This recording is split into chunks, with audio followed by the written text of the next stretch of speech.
할렐루야. 하나님의 은혜와 평강이 이 아침에도 여러분들과 함께하길 바랍니다. 오늘 우리에게 주시는 하나님 말씀은 히브리서 4장 12절에서 16절까지의 말씀입니다. 하나님의 말씀은 살아있고 활력이 있어 좌우의 날선 어떤 검보다도 예리하여 혼과 영과 및 관절과 골수를 찔러 쪼개기까지 하며 또 마음의 생각과 뜻을 판단하나니 지으신 것이 하나도 그 앞에 나타나지 않음이 없고 우리의 결산을 받으실 이의 눈앞에 만물이 벌거벗은 것 같이 드러나느니라. 그러므로 우리에게 큰 대제사장이 계시니 승천하시니 곧 하나님의 아들 예수시라. 우리가 믿는 도리를 굳게 잡을지어다. 우리에게 있는 대제사장은 우리의 연약함을 동정하지 못하실 리가 아니요 모든 일에 우리와 똑같이 시험을 받으신 이로되 죄는 없으시니라.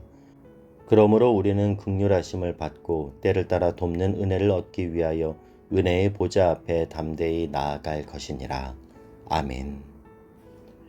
우리는 지난주에 하나님의 말씀에 반응하는 믿음과 순종으로 하나님이 예비하신 영원한 안식에 들어갈 수 있음을 나누었습니다. 우리가 그 믿음의 경주에서 승리하고 참된 안식에 들어갈 수 있도록 하나님은 두 가지 중요한 영적인 무기를 우리에게 주셨는데요. 하나는 말씀이고 또 하나는 기도입니다. 이 두 가지는 우리의 믿음을 지키고 성장시키는 데 없어서는 안 될 은혜의 방편입니다. 12절 13절 말씀을 보면요. 하나님의 말씀은 살아있고 활력이 있어 좌우의 날선 어떤 검보다도 예리하여 혼과 영과 및 관절과 골수를 찔러 쪼개기까지 하며 또 마음의 생각과 뜻을 판단하나니 지으신 것이 하나도 그 앞에 나타나지 않음이 없고 우리의 결산을 받으실 이의 눈앞에 만물이 벌거벗은 것 같이 드러나느니라. 먼저 하나님의 말씀은 살아 있습니다.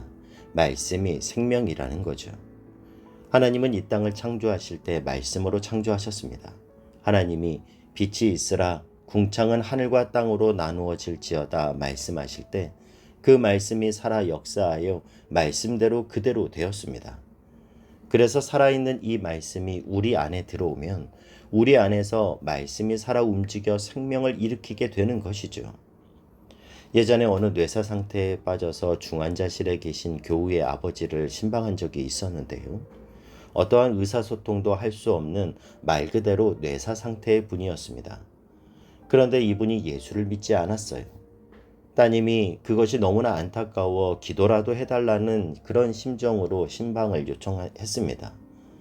그렇게 중환자실에 혼자 들어가 손을 잡고 기도하려고 했는데 문득 말씀을 읽어드려야겠다 그런 생각이 들었습니다.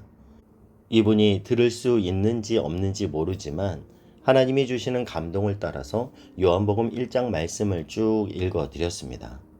그런데 5절을 채 읽기도 전에 이분의 눈에서 눈물이 흐르는 거예요. 분명히 뇌사 상태라고 들었는데 말씀에 반응하더라는 겁니다. 그때 하나님의 말씀은 살아있구나. 살아있는 말씀이 지금 이분의 심령 가운데 역사하고 계시는구나 경험한 적이 있습니다. 여러분, 우리가 말씀을 읽을 때 이 말씀이 살아있다라는 것을 여러분 믿으실 수 있기를 바랍니다. 살아있는 말씀.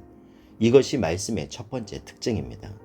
그 말씀이 오늘도 우리 안에 들어오면 어둠의 역사는 그치고 생명의 역사가 일어나게 될 줄로 믿습니다. 그런가 하면 말씀은 활력이 있습니다. 다른 말로 하면 운동력이 있습니다. 그래서 우리가 말씀을 읽는 것 같지만 사실은 말씀이 활력이 있고 운동력이 있어서 말씀이 우리 삶을 끌어가는 거죠. 얼마나 많은 믿음의 사람들이 말씀 한 구절에 이끌리어 그들의 인생을 헌신하고 하나님께 돌아왔는지 모릅니다. 기독교의 위대한 성자 어거스틴은 로마서 13장 13절 낮에와 같이 단정히 행하고 방탕하거나 술 취하지 말며 음란하거나 호색하지 말며 다투거나 시기하지 말고 오직 주 예수 그리스도로 옷 입고 정욕을 위하여 육신의 일을 도모하지 말라. 이 한 말씀으로 방탕했던 자신의 삶을 청산하게 됩니다. 종교개혁자 루터는 오직 의인은 믿음으로 말미암아 살리라 이 한 구절에 이끌리어 그 말씀을 붙들고 죽음의 위협을 뚫고 종교개혁의 기치를 들어 올렸죠. 여러분의 인생에도 여러분의 인생을 견인하는 하나님의 약속의 말씀이 있기를 축복하고 그 말씀을 받기 위해 오늘 성경을 펼치시기를 바랍니다. 그 살아있는 말씀, 오늘도 활력이 있고 운동력이 있는 말씀이 저와 여러분의 인생을 붙들기를 바라고 저와 여러분의 삶이 말씀이 이끌어가는 삶이 되기를 주님의 이름으로 축복합니다. 그리고 또한 말씀은 좌우의 날선 어떤 검보다 예리하여 혼과 영과 및 관절과 골수를 찔러 쪼갭니다. 마치 수술용 칼처럼 말씀이 우리를 깊숙이 찔러 들어오면 우리의 자아는 아픔을 느끼게 되는 거죠. 이처럼 말씀이 우리의 심령을 찔러올 때 사람은 두 가지 반응을 합니다. 먼저는 사도행전 2장에 나오는 사람들처럼 베드로가 말씀을 선포하고 설교했더니 백성들이 어떻게 반응합니까? 사도행전 2장 37절에 보면요.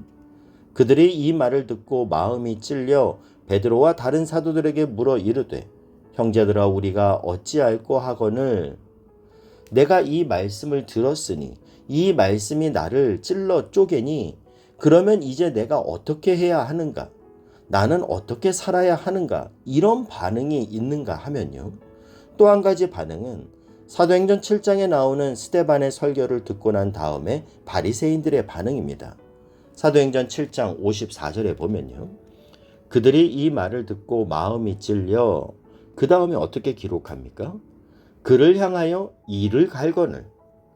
같은 말씀을 들어도 말씀이 찔러 쪼개고 들어올 때 한 사람은 회개를 통해 구원에 이르고 한 사람은 이를 갈고 스데반을 돌로 쳐 죽이는 일이 일어나더라는 거예요. 왜 이런 차이가 있는가? 그 이유를 우리는 예수님의 씨 뿌리는 비유에서 답을 찾을 수 있습니다.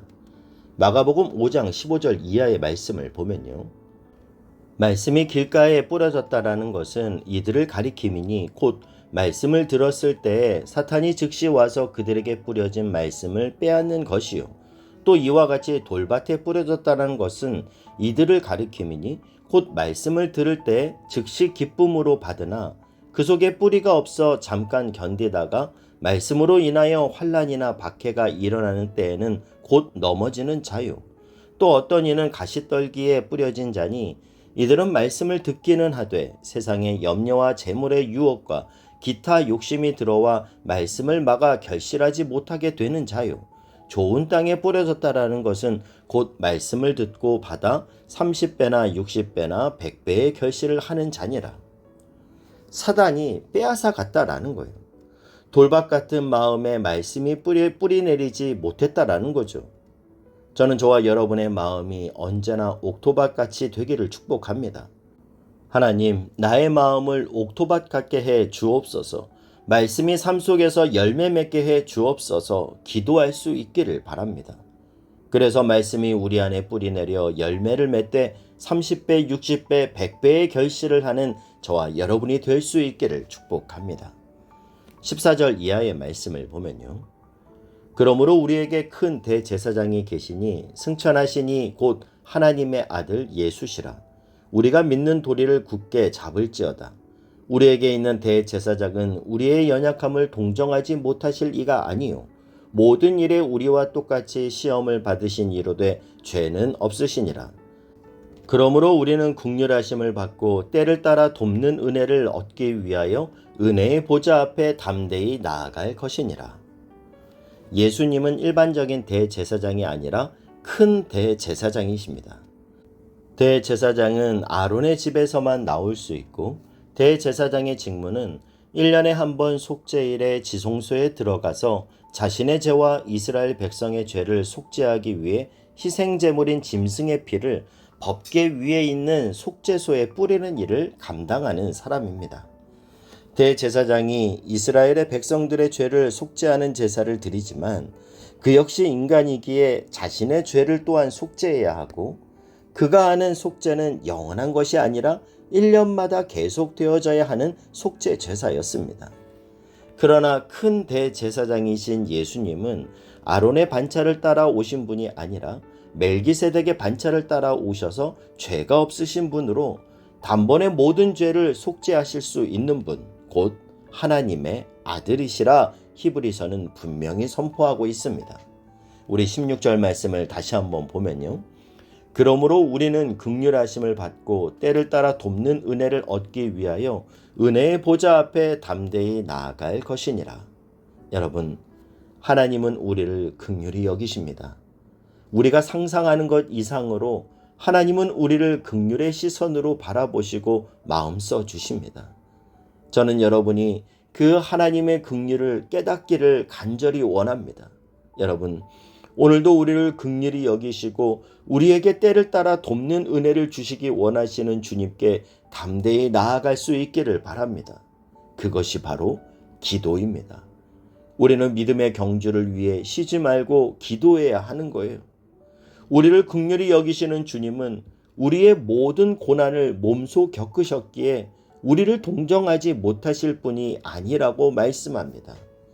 찬송가 337장의 고백처럼 내 모든 시험 무거운 짐을 주 예수 앞에 아뢰이면 근심에 쌓인 날 돌아보사 내 근심 모두 맡으시네. 내 짐이 점점 무거워질 때 주 예수 앞에 아뢰이면 주께서 친히 날 구해주사 내 대신 짐을 져주시네. 무거운 짐을 나 홀로 지고 견디다 못해 쓰러질 때 불쌍히 여겨 구원의 주리 은혜의 주님 오직 예수. 여러분, 언제나 우리의 대제사장 되시고 시마다 때마다 긍휼을 베풀어 주시는 주님께 기도로 나아가 마음을 쏟아 놓으시길 바랍니다. 우리가 주님을 구하면 주님은 우리에게 새 힘을 주시고 상황을 선하게 변화시켜 주실 줄 믿습니다. 오늘도 믿음의 경주를 하는 우리에게 주신 은혜의 방편, 말씀과 기도가 저와 여러분의 신앙의 두 기둥이 될 수 있기를 바랍니다. 말씀이 우리를 이끌어가고 기도가 그 길을 여는 삶, 말씀으로 어그러진 우리의 부분이 교정되고 기도를 통해 하나님이 주시는 새 힘을 공급받아 오늘도 이 땅을 성령님과 함께 동행하며 승리하는 하루가 되시길 주님의 이름으로 축복합니다. 기도하겠습니다. 사랑하는 하나님, 주 안에 있는 나에게 딴 근심 없음을 믿습니다. 오늘도 말씀과 기도로 주님과 교통하게 하시고 주의 한없는 긍휼 안에 살게 하여 주옵소서. 예수님의 이름으로 기도하옵나이다. 아멘.